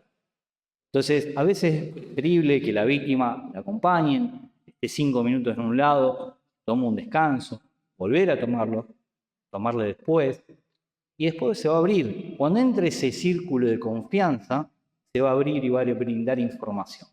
Entonces hay que llegar. Sé que es bastante tedioso porque a veces tienen una cola de gente para tomar la denuncia y también es difícil recaer toda la información que vienen con esa problemática. Imagínense tomar 5 o 10 denuncias de este tipo de hechos, obviamente nos recae a la vida personal. Entonces nosotros mismos tenemos que tomar las riendas a la hora de tomar esta denuncia, ¿no? Perdón, no, y Sole, respondiendo o cerrándolo, digo, como bien explicaron acá los chicos, siempre desde la Policía de Investigaciones se dan capacitaciones, pero bueno, nosotros tenemos un despliegue territorial en toda la provincia, entonces llegar a todas las instituciones a veces no es fácil por los tiempos y las personas que están abocadas a las áreas de capacitaciones. Por eso es mucho a veces a demanda donde se va programando en la agenda, se hace en toda la provincia. Pero bueno, hoy la virtualidad también nos permite poder generar alguna capacitación de ser necesaria siguiendo esta modalidad virtual. Sí, solo agregar que, bueno, también desde Salida de Mujeres y Diversidad, trabajando en un manual que pronto será publicado para operadores y operadoras institucionales, y bueno, que apunta sobre todo esto, ¿no? Que hacer un material de formación, de sensibilización para los distintos operadores y donde las prácticas tan necesarias que estamos hablando están contempladas. De hecho, bueno, Darío y su equipo, Pablo, todos nos hicieron las devoluciones sobre lo que habíamos armado. Había dos preguntas que dejaron por internet y después sí, ya vamos a invitar también, quedaron ahí Ale y Marianela, si quieren pasar, porque digo, además, invitamos a Andrea que había dos preguntas más por internet. Si alguien no se quiere como... Como quieran.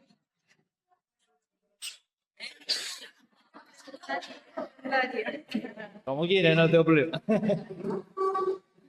Sí, espera que les comento las dos partes de internet y a la guía y ya cerramos.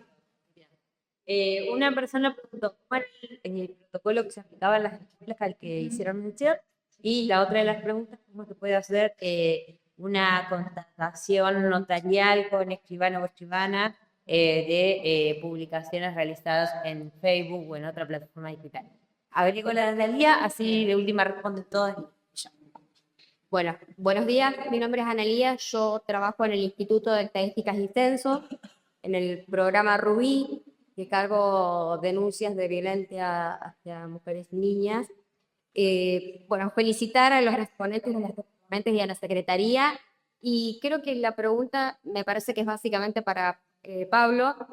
Si van a dejar una guía o un link donde podemos encontrar toda la información básicamente de lo que está, de cómo obtener una URL, no solamente para yo transmitirlo en mi trabajo, sino en una charla con amigas, con compañeras, porque es algo que yo desconocía y que me parece sumamente importante, y que creo que también tenemos que, parte de cada uno, empezar a hacer el círculo para poder prevenir y erradicar toda esta violencia. Exacto.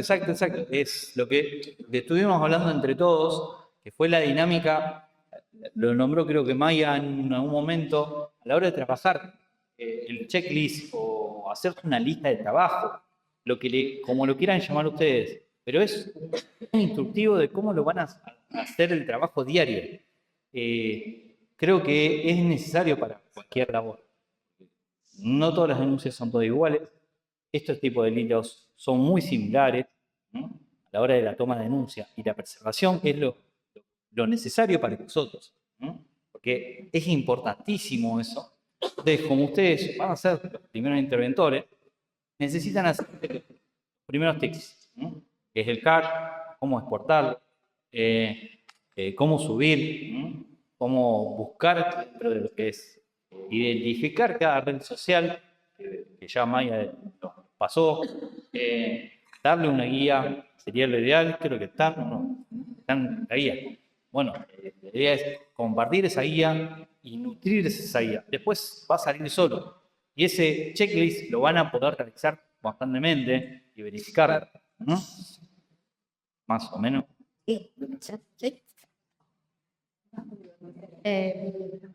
Respecto a la segunda pregunta de la constatación notarial, la pregunta es ¿para qué?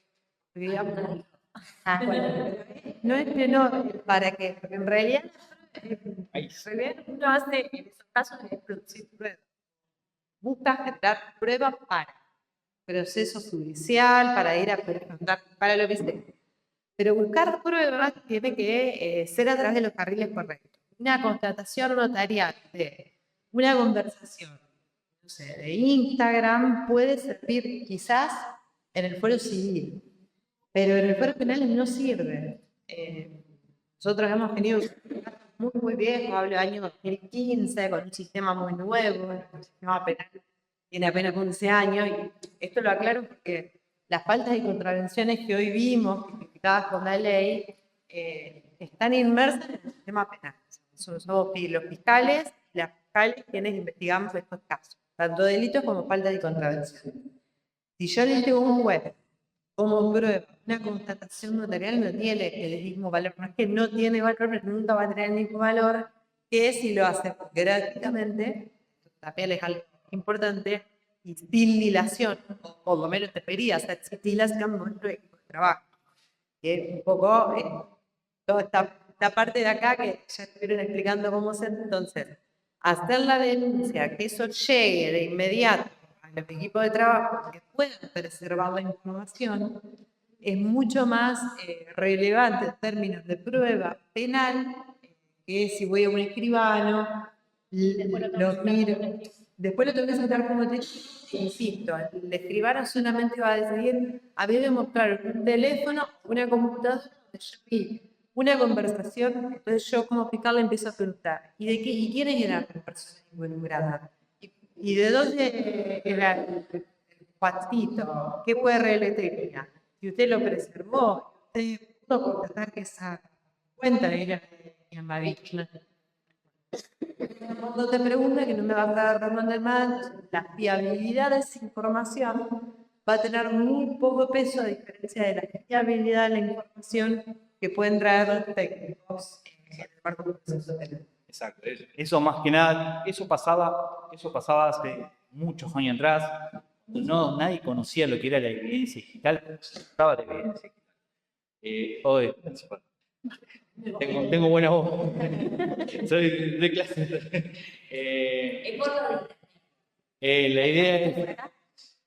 La idea es que entiendan de que eso se hacía hace muchos años, 2015, 2014, 2016. Después ya cuando se hablaba de evidencia digital se trató de información, darle la viabilidad a la información.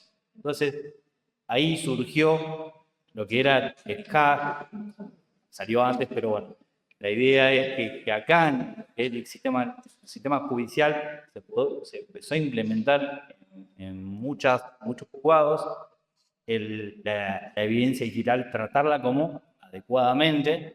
No como evidencia material. Exacto, entonces ahí vino la discrepancia. Perdona, un paréntesis porque es muy importante lo que puedes decir, pero también es importante tener en cuenta, como ya les dije hoy, la fiabilidad de la información que yo puedo sacar de un sistema informático va a tener que ver con la carga, la forma que lo pido, etcétera, etcétera. Esto también tiene que ver con el poco conocimiento, y esto lo digo porque transito el sistema penal todos los días, que tienen los abogados y las abogadas, muchas de las personas que integran el sistema penal, incluso me atrevería a decir jueces y juezas, sobre esta cuestión. Por eso digo, no está mal la pregunta y creo que sí es importante tener en cuenta básicamente esto, que existe la evidencia digital y que tiene un peso mucho mayor que cualquier prueba antiscribal, porque muchos abogados o abogadas, al momento de, según a veces lo primero que hacen en estos casos es ir a consultar, como bien señalado hoy, ir a preguntar qué hace, le pregunto a un abogado, y a lo mejor vamos con un escribano. Entonces digo, también conocer estas cosas, porque aún hoy día, pese a que hace mucho tiempo, sigue, es un mito esto del escribano, la escritura pública, la certificación. Una cuestión que estaría buena que todos sepan también, que cualquiera que tenga un correo puede pedir una preservación en la pero cualquiera que tenga una chapa institucional puede hacer una preservación de cuentas en una plataforma. Es algo que está bueno saberlo, que está bueno efectuarlo, y son dos simples pasos que tienen que ver con la recolección del URL y la introducción de ese URL en una plataforma en particular. Bueno, primero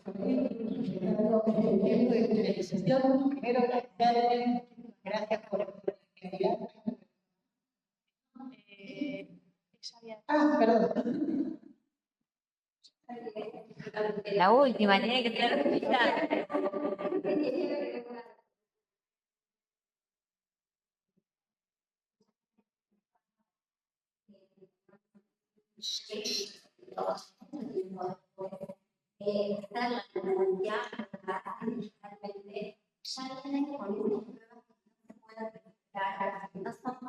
se puede preservar mejor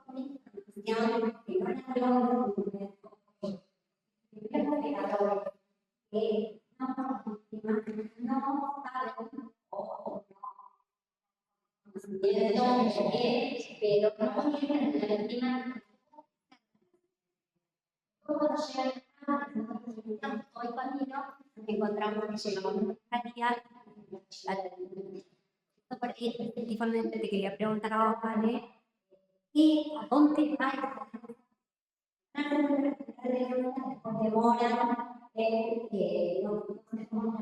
nada? Tiempo aquí, pasó todo el tiempo, no realizar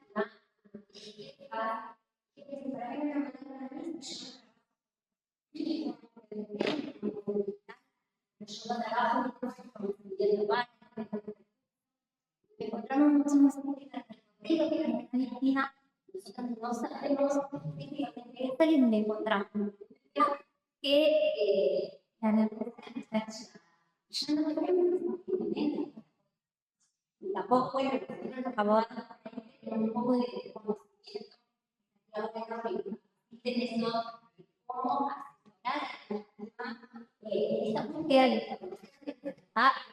Tantas personas que hemos trabajado en el pueblo, en soledad, pero hay un montón de cosas que conocemos, aparte que digamos los abogados, y nos llega ya a pesarle. Estas cosas que como cómo seguir esta ruta de vida, como bien dijeron, y muchas veces, bueno, en el caso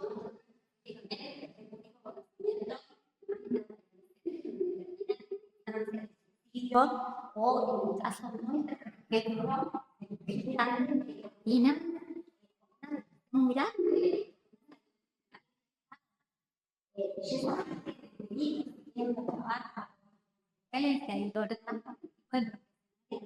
esa parte que ellos solicitan en lo penal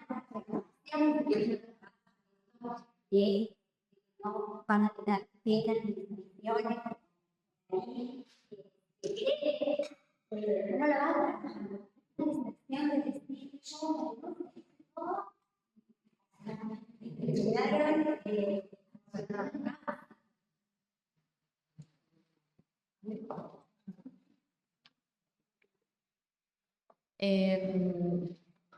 Primero voy a decir una cosa a riesgo de que me linchen.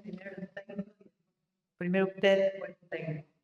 Primero hay que aprender como ya desde el trabajo con víctimas, y olvidémonos de la violencia digital, hay que bajar la expectativa del fuero penal, porque hay una realidad. El fuero penal tiene una capacidad de procesar demandas que no es infinita como la cantidad de demandas que se le hacen al proceso penal. Entonces, digamos, nosotros tenemos 3 personas trabajando dentro y tendrán 1.500 denuncias por año. Y después tenemos un fiscal que se encarga de llevar estos casos adelante, que no va a ir a... Bueno, eso es según la Fiscalía Regional. El diseño de cómo el tránsito de la denuncia al alumno es distinto del de la Fiscalía Regional. Él está acá con todo eso. Tienes 3, 4 personas sacando acá el área igual no existe. En Rosario. Después tenés la Fiscalía 5, que es la de Rafaela, el Estado San Cristóbal, tampoco tiene una área así. La de República menos, tampoco. Por lo cual digo, los circuitos de trabajo de cada Fiscalía Regional son distintos, es distinta la capacidad que tienen de procesar estas denuncias y después de llevarlas adelante, porque además uno va a hacer una investigación impecable, pero esto prospere con una sanción penal y además sea la que tenga la víctima, Bueno, tenemos un montón de complejidades, por eso siempre yo digo lo mismo, digamos. Y vuelvo con lo de la gravedad. Esto no tiene que ver con una montón de gravedad, porque la gravedad de cada situación la vive la persona. Y el asunto es carne propia. O sea, nosotros no podemos decir esto es más grave que esto. Pero la realidad es que hay priorizaciones en el trabajo. Esos son casos para atender enorme de casos. Y por otro lado, algo que tampoco me parece menor, es que, y esto es común a todos los casos de violencia, todos los delitos y faltas que engloban situaciones de violencia, el relato es la parte importante. Entonces, si yo pierdo evidencia digital, están mirando feo el sobre, yo por lo menos me animo a defender un caso que vale, que tengo otras pruebas, porque la evidencia digital no deja de ser, en el marco de un proceso, no deja de ser una prueba que permite mostrar lo mismo que está contando el víctima. Somos muy pocos los casos, más en material de abuso sexual infantil, sí, yo probablemente no tenga víctimas al experta. Tengo víctimas, pero tengo imágenes, tengo el delito, es como el homicidio, tengo el cuerpo, no tengo el relato, pero tengo el cuerpo, pero acá también tengo las imágenes. No sé quién es la víctima, pero hay una persona que tiene este material. En el resto de los casos de violencia de género yo tengo un relato. Y el testimonio de la víctima es fundamental para poder avanzar en la investigación. Entonces, si llegado al caso, yo tengo que ir a una instancia judicial y no tengo correctamente preservado el material digital, igual, digamos, no es que está todo perdido. La realidad, por otro lado, la contracara de la moneda, es que, bueno, muchas veces el avanzar a instancias depende un poco, no porque no lo voy a poder probar, sino por la suficiencia de la prueba. Uno tiene que tener un caudal determinado para poder llegar a ciertas instancias. Pero, bueno, lo que sí saca un concreto, que yo puedo decir, porque yo, mi rol de Fiscalía General, y es un compromiso que hemos asumido desde que venimos trabajando, es tratar de homogeneizar las prácticas de las fiscalías regionales, sobre todo en materia de violencia de género, porque sabemos que son temas muy sensibles, con pruebas muy difíciles, porque la revictimización es muy común, porque no se trabajan bien los casos, porque hay mucho mito, mucho prejuicio, mucho estereotipo y bueno. Entonces, al hacer cosas complejas, hacer penitencias, pues terminan siendo súper complejas y donde cada uno tiene un librito diferente, el compromiso que venimos trabajando desde hace más de un año es tratar de homogeneizar las prácticas de todas las fiscalías regionales. Creo que la Fiscalía Regional número 2 es un ejemplo en cuanto al trabajo, pero bueno, también quiero una persona que está específicamente formada en esto, experta en esta materia, más y pues quiero hablar de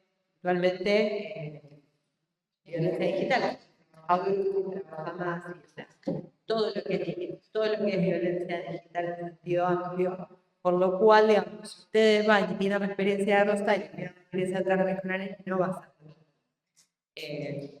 Pero bueno, esta es una duda que tenemos. Tratar de que toda la familia trabaje. Tratar de tener recursos. Otro tema, no tener recursos para trabajar a veces. Había, no sé, había otra. No, bueno, vamos para agradecerle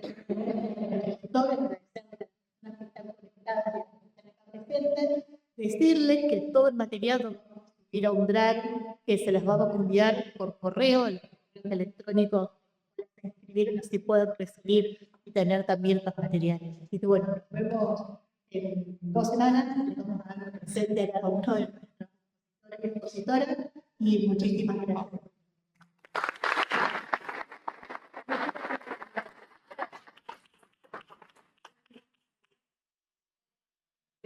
La tecnología que nos colaborará.